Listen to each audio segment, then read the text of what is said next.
Nah, karena teman-teman ini adalah wirausaha muda di bidang pertanian, peternakan, gitu ya, dan kerabat-kerabat lainnya dari pertanian dan juga peternakan. Nah, sekarang karena lagi masanya digitalisasi, gimana sih supaya bidang pertanian, peternakan ini bisa bertahan nih di era modern sekarang ini. Nah, selanjutnya kita akan mendengarkan pemaparan materi dari Kakak Rahmat Hardianto. Tapi sebelumnya saya bacakan dulu ya. Beliau ini akrab disapa sebagai Mas Hardi, yang merupakan seorang pengusaha di bidang pertanian Jawa Timur. Yang kisahnya ini menginspirasi para petani jambu kristal yang lain yang mampu bertahan di kala pandemi COVID-19. Nggak mudah loh teman-teman ya untuk bertahan, survive gitu di masa pandemi COVID-19. Yang mana dengan mengubahnya menjadi olahan rujak jambu kristal. Nah, ini kreativitas lagi ya yang dimunculkan. Jadi nggak jambu aja. Kalau misalnya waktunya berubah gitu kan, apa yang lagi tren harus berinovasi juga, harus dinamis gitu. Yang akhirnya pasarnya merambah nggak hanya di Banyuwangi aja, tapi Jawa Timur bahkan hingga Pulau Jawa dan masih akan terus dikembangkan. Untuk itu langsung saja kita sambut dan Judith sapa terlebih dahulu. Halo Kakak Rahmat Hardianto. Halo, Assalamualaikum, Mbak Yudit. Assalamualaikum. Bagaimana kabarnya? Waalaikumsalam. Alhamdulillah sehat. Sehat ya? Oke, kalau gitu untuk Kakak Rahmat Hardianto atau Kakak Hardi aja deh ya. Ya, Boleh kami silakan. baik. Terima kasih. Assalamualaikum warahmatullahi wabarakatuh. Selamat pagi, salam sejahtera bagi kita semua.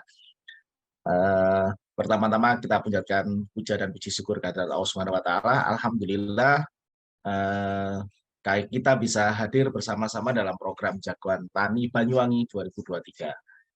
Yang saya hormati Bapak Nanang Sugiarto selaku Kepala Dinas Pertanian dan Pangan Banyuwangi, yang saya hormati dan saya banggakan Mas Dia Satria, sahabat yang ada di Surawijaya, dan beserta tim Jagoan Tani Banyuwangi 2023 serta teman-teman sekalian yang mengikuti program Jagoan Banyuwangi.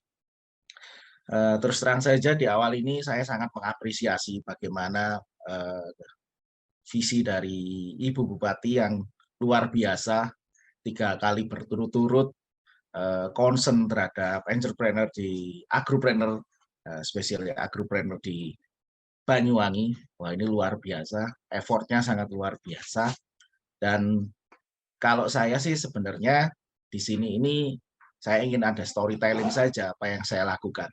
Karena ini kan pitching seperti ini sederhananya adalah kita saling mengerti dan saling mengenal bahwasanya pertanian itu ke depan tetap akan menjadi primadona bisnis. Kita kemarin sangat paham ketika COVID kemarin, itu luar biasa memang hantaman ekonomi terutama. Tapi ternyata sektor pangan itu masih sangat bisa sustain, sangat bisa survive untuk bisa dijadikan sebuah bisnis.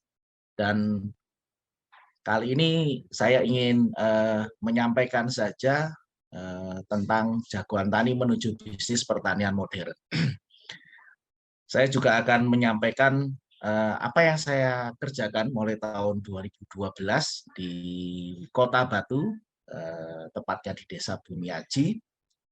Awalnya memang kami di sini melanjutkan dari amanah orang tua. Karena waktu itu terus terang saja jangankan di Kota Batu, di desa kami aja rata-rata petaninya usianya sudah di atas 45 tahun. Bahkan ada yang sudah 70 tahun, hampir 80 tahun masih berprofesi sebagai petani. Sedangkan anak-anak mudanya itu pun juga menurun effort untuk ke pertanian, apalagi sekarang global. Nah, dengan adanya Jagoan Tani ini harapannya di Banyuwangi akan banyak tumbuh agropreneur muda yang akan bisa memberikan warna dunia pertanian di Banyuwangi. Ya, silakan next. Nah, di kami, saya selaku Duta Petani Milenial Kementerian Republik Indonesia, memang ada tagline di Kementerian Pertanian bagi anak-anak petani milenial adalah maju mandiri modern. Dan ini selaras dengan yang dilakukan oleh pemerintah Banyuwangi dalam meningkatkan effort atau semangat atau regenerasi petani-petani muda lewat program Jagoan Tani Banyuwangi 2023. Next. Nah,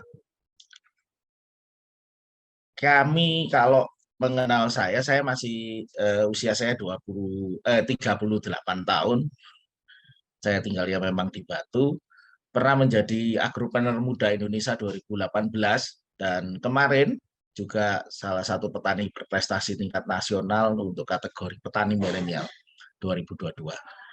Tidak lain dan tidak bukan sebenarnya kita dalam pertanian ini perlu yang namanya istiqomah. Bisnis kita harus istiqomah, harus terus menerus kita berjuang, struggle untuk kita bisa mempertahankan usaha pertanian. Dan itu memang alhamdulillah dari yang dulu saya hanya punya 1 karyawan, sekarang lebih dari 20 karyawan.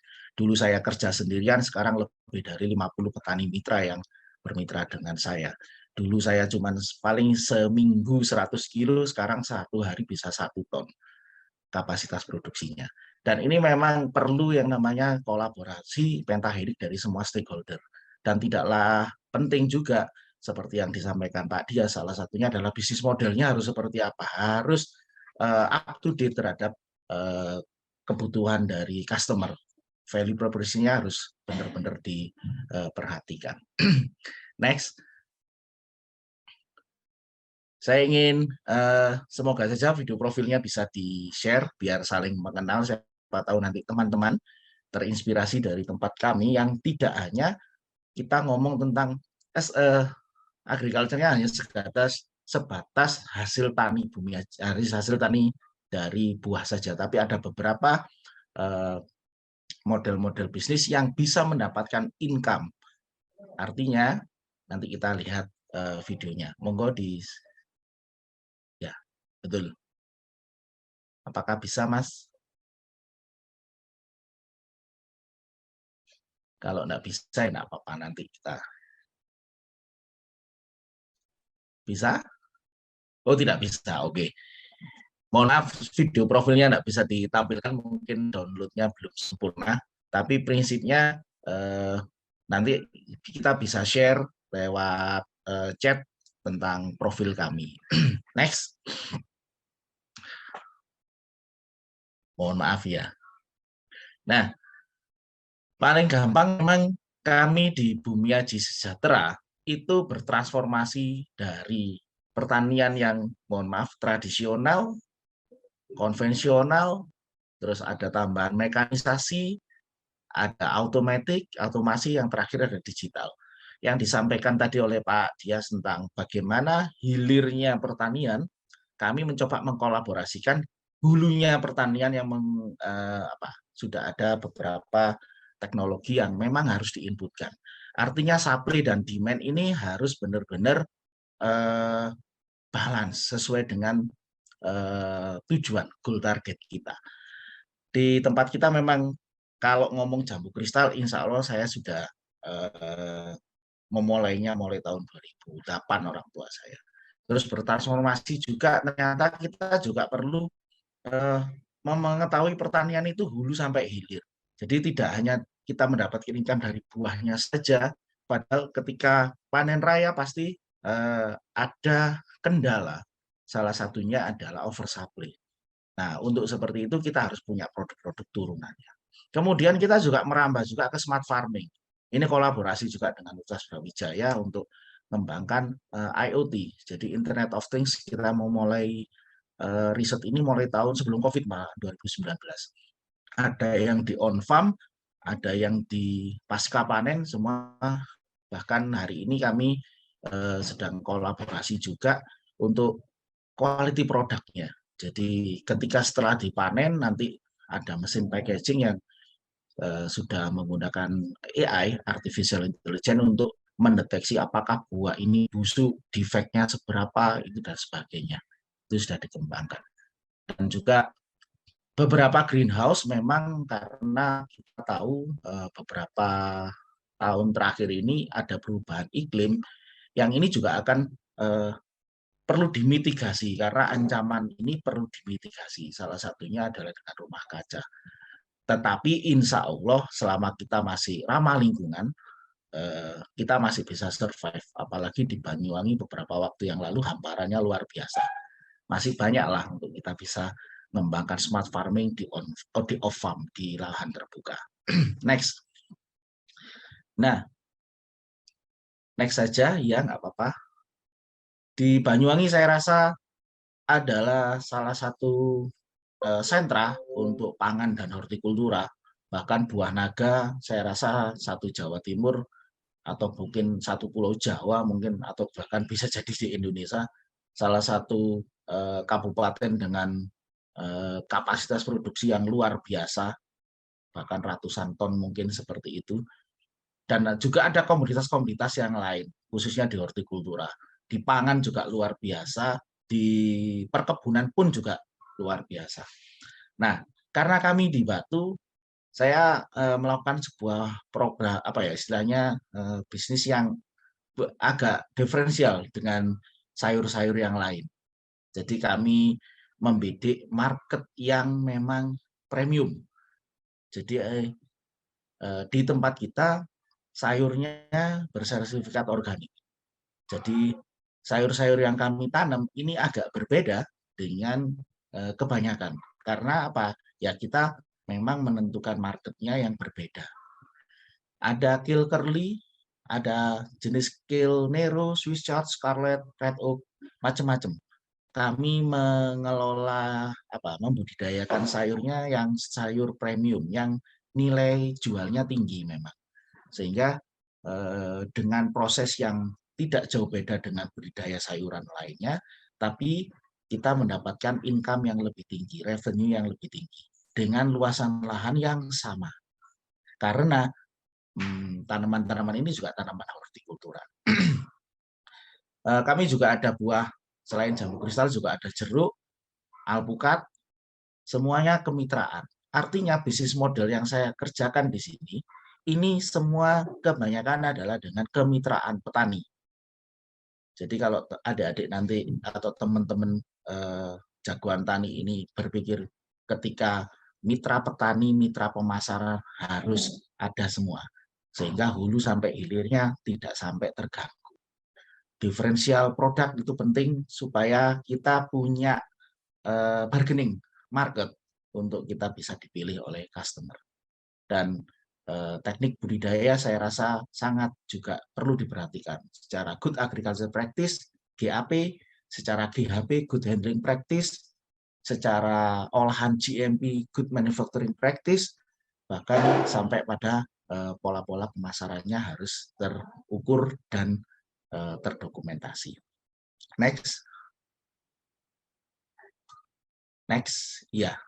Nah, seperti yang saya sampaikan, ketika kita sudah mulai berpikir, sudah mulai menjalankan usaha ini dengan visi yang istilahnya berkelanjutan, kita juga harus berpikir tentang bagaimana diversifikasi produk turunannya. Kemarin kita cerita tadi disampaikan MC tentang rujak shake. Saya memang waktu COVID kemarin itu ada sekitar hampir 20 ton lah stok jambu kristal kami di petani mitra itu. Padahal ada juga kami ini membuka tempat itu juga membuka area untuk agrowisata. Ketika COVID kemarin kan semua sudah sangat nggak bisa bergerak ya, ekonomi yang berkaitan dengan mobilisasi massa atau sosial. Akhirnya kami invest beberapa alat-alat untuk bisa membuat produk turunan. Investasi alat, dan mesin dehydrator, ada beberapa mesin oven, macam-macam. Akhirnya kami membuat produk turunan. Jadi COVID kemarin itu mengajarkan kami untuk berkreativitas tapi yang terukur. Dan juga nanti ketika kita punya produk itu, kita akan tahu marketnya kemana. Akhirnya pola digital marketing pun juga kita rubah customer-nya, semuanya dirubah mengikuti trennya. Dan alhamdulillah beberapa produk kita yang keringan, molecule powder, dried lemon, terus ada lagi yang telang kita sudah ada, bahkan kita bisa sampai ekspor ke beberapa kolega kita di Singapura, ada di Malaysia, dan beberapa negara lainnya. Alhamdulillah kita bisa jalankan. Next. Nah, seperti yang saya sampaikan, paling gampang. Karena nanti, kalau menurut saya, pengalaman yang kami kerjakan di sini, petani milenial, jagoan tani, ini harus memiliki database yang kuat, baik secara personality-nya, luas lahannya berapa, guys, pokoknya apa yang berkaitan dengan data. Kalau mau kemitraan, mau ke pemasaran, semua harus punya data.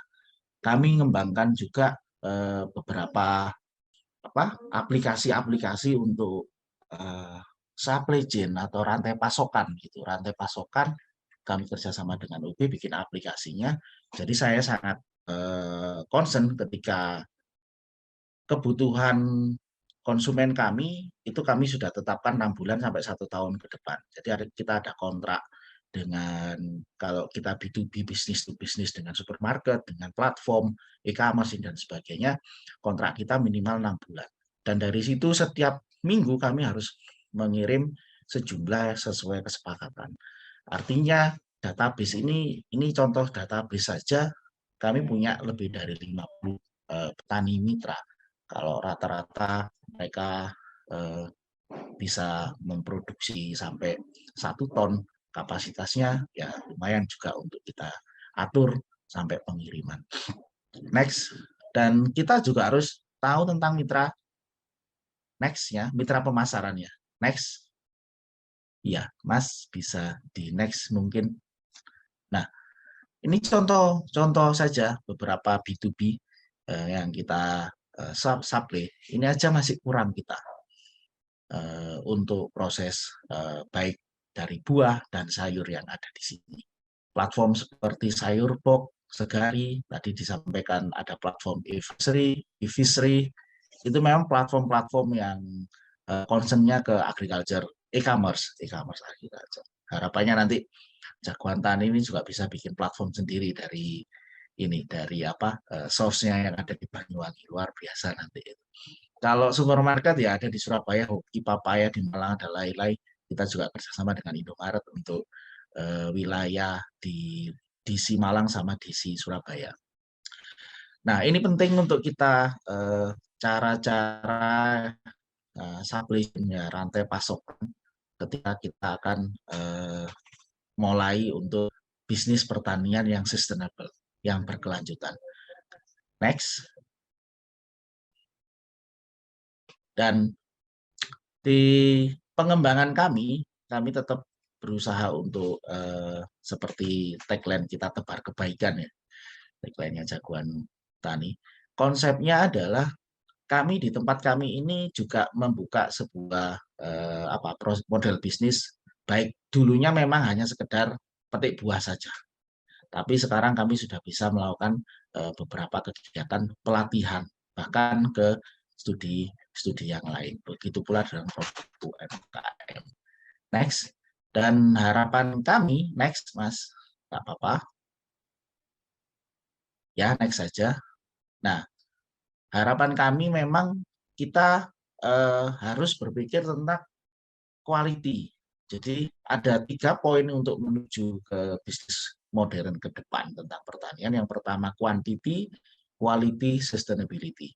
Nah, kalau kita ngomong hal-hal seperti ini, pasti tidak lepas dari yang namanya bagaimana kita menjaga kualitas di sektor hulu, di budidaya pertanian. Oh, sekarang dengan perubahan iklim kita perlu deh beberapa pemberian atau pemasangan beberapa sensor-sensor gitu untuk mengetahui suhu, kelembapan. Oh, sekarang nyiram tanaman sudah bisa pakai tablet deh, sudah bisa kontrol walaupun kita ada di luar kota, kita bisa cek, oh ya seberapa tanaman tinggi tanaman kita, apakah ada hama dan penyakit serangan, walaupun ada di dalam greenhouse maupun di luar. Ini kita sudah bisa kembangkan, bahkan bisa real time, kita bisa kontrol nutrisinya, sudah terserap berapa persen, sudah diberikan berapa persen, menjadi pertanian yang presisi. Nah, ini penting juga untuk menjadi wawasan bahwasanya ke depannya tidak hanya di sektor digital marketing, tapi juga harus digital juga dipertimbangkan juga di digital supply. Artinya membentuk sebuah ekosistem bisnis pertanian yang berkelanjutan, hulu sampai hilir, itu transformasi dari automatik ke digital itu penting gitu. Seperti yang saya sampaikan di depan. Next. Ya, next saja, nggak apa-apa. Dan next nggak apa-apa. Saya rasa karena waktunya tadi juga sudah mau habis ya. Ya. Kemarin nanti kalau memang ada kesempatan tanya jawab ya silahkan, tapi kalau hanya sekedar sharing saja nanti bisa hubungi saya lewat admin, nanti bisa kita share karena waktunya juga sudah mau habis ini. Mohon maaf jika ada salah kata, prinsipnya kami terbuka dan saya sangat senang ketika banyak petani-petani milenial yang memiliki effort untuk mempertahankan dan memajukan dunia pertanian, karena 2045 kita akan mengalami bonus demografi di Indonesia. 100 tahun Indonesia merdeka. Dengan program-program yang seperti ini, insya Allah kita akan bisa merdeka secara ketahanan pangan, kita bisa kedaulatan pangan ketika kita memiliki bonus demografi. Dan tetap semangat, tuai kebaikan. Terima kasih Pak Dias dan kawan-kawan semua. Mohon maaf, terima kasih. Assalamualaikum warahmatullahi wabarakatuh. Oh, ini bisa di-share videonya. Oke, terakhir ini biar bisa lihat.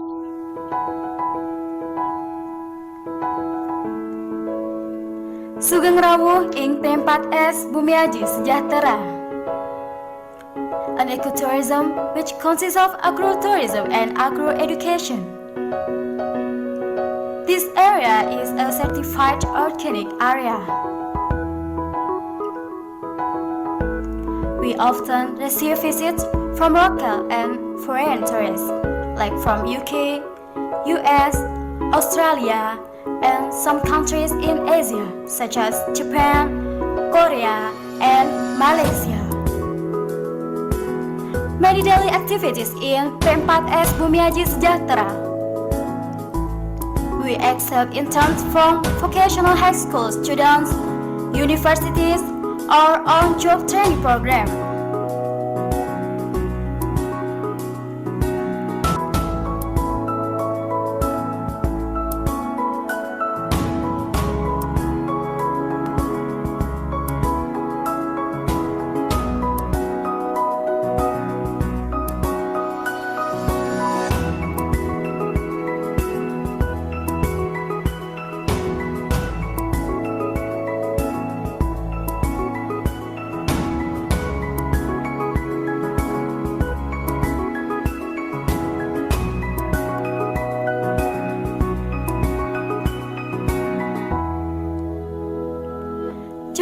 Activities, we have collaborated in some projects with several universities such as Brawijaya University, Muhammadiyah Malam University, Trunojoyo Madura University, IPB University, Agriculture Development Polytechnic University, and others.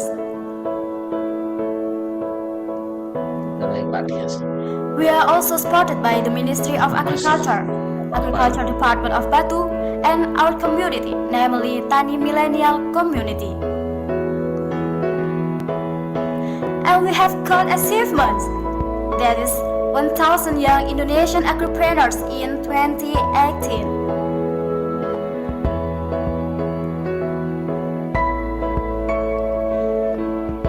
In creative economy, There are several products in P4S Bumiaji Sejahtera.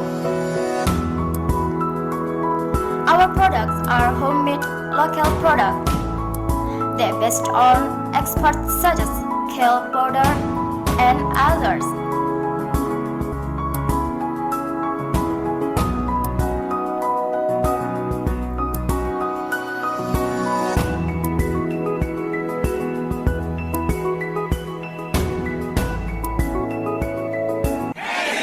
Petani muda, P4S Bumiaji Sejahtera, bertani dengan benar.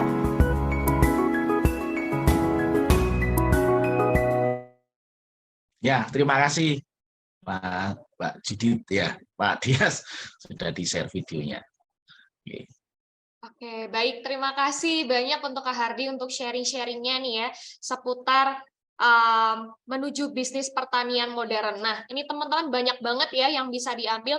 Tadi satu yang paling saya suka dari kata-kata Kak Hardi ya, kalau misalnya pertanian ini akan tetap menjadi primadona bisnis yang maju, mandiri, dan juga modern. Karena jujur aja Kak Hardi ya, saya ini kan juga di Kota Batu, tapi banyak banget orang-orang tua yang ketika dengar anak-anaknya kayak mau ke pertanian tuh responnya pada rata-rata ya, nggak semua responnya tuh pada kayak, ngapain ke pertanian, orang tua aja udah pada gulung tikar gitu, maksudnya udah capek, tenaganya apa, dan lain sebagainya. Nah, ini untuk teman-teman yang sudah tergabung di Jagoan Tani Banyuwangi 2023, jangan patah semangat karena udah ada contohnya sendiri dari Kak Hardi ya, berproses dari tahun 2012 sampai tahun 2023, bisa survive juga di masa pandemi, dan beliau ini juga memberikan saran kalau misalnya kita harus dinamis ya, apa yang tren sekarang ini kita ikutin, apa yang tren, jadi jangan cepat puas, cepat bangga hanya dengan satu produk saja gitu ya Kak Hardi ya. Jadi harus terus dikembangkan karena banyak banget pesaing kita di luar sana. Terus juga harus menjalin kemitraan dengan petani, dengan para platform. Nah, ini saya suka juga karena walaupun Kak Hardi sudah besar, tapi beliau ini juga nggak pelit ya, tadi memberikan informasi-informasi nih kemitraan mana aja yang bisa teman-teman hubungi juga. Atau mungkin nanti yang mau mengunjungi dari tempat Kak Hardi di Bumiaji tadi, boleh ya untuk bisnis tour sekalian sharing-sharing secara lanjut. Sekali lagi ya, terima monggo, kasih. monggo. Nah, tuh monggo-monggo boleh janjian juga. Mungkin teman-teman juga kalau misalnya mau kontak Kak Hardi bisa kemana nih Kak? Tadi kan kalau Pak Dias ke Instagram. Oh Kalau iya, Kak Hardi kemana nih? boleh. Kalau di Instagram saya @hardibatu. Oke, nanti akan dibantu oleh teman-teman dari fasilitator ya untuk di-share. Nah, itu udah ada di kolom chat. Sekali lagi terima kasih untuk Kakak Hardi untuk sharing-sharingnya. Sehat selalu, sukses selalu. Siap, siap. Ya, terima kasih. Baik, terima kasih Kakak Hardi.